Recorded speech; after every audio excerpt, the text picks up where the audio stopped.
Good morning, guys. It's Matthew Pollock from Healthy Body Solutions. Today I wanted to talk to you a little bit about the distinction between orthodox medicine and alternative medicine.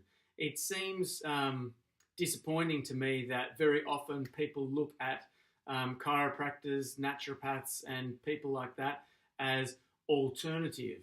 And it seems like alternative is associated with a negative stigma, which I find really quite funny because very often when we're talking about most of the interventions that we're wanting to look at with different patients, generally what we're kind of talking about is using some exercise with people, getting them out a little bit more into fresh air and getting their bodies moving. We're talking about changing diets around and eliminating addictive patterns in relation to food products and processed foods and changing them to healthier diets. We're talking about looking at their nervous systems and improving their nervous systems with chiropractic care and making that work a whole lot better. We're talking about relaxation techniques and meditation and calming down the autonomic nervous system. We're talking about using better nutrition to enable the body's biochemical processes to take place more effectively. And there's nothing really unorthodox about that. There's nothing alternative about that. It would seem to me that that would be a really nice starting point to change a lot of people's health for the better.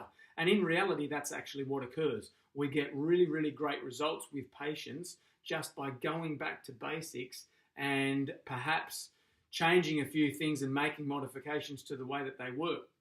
And I think very often what happens in medicine is people get very quickly thrust into medications quite fast without even a doctor initially looking at a questioning, what are they eating, what are these people's stresses like, how can we make modifications and do things so that we can change a person's life for the better. But the recommendations that I make are by no means alternative. They're actually quite common sense and quite useful. And as I say, we do get astounding results that often are overlooked by people that are just thrown straight onto the medical bandwagon of using pharmaceuticals. I certainly have my fair share of lots of patients that attend very expensive appointments with neurologists and endocrinologists and other medical specialists, and they're very disappointed in their outcomes, which is a terrible way to practice medicine. So please don't make natural healthcare your last resort like it often is for a lot of people.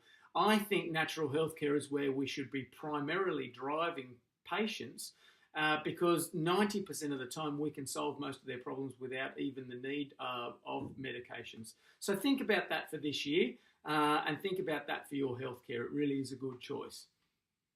Thank you very much, folks, and have a great day. Bye-bye.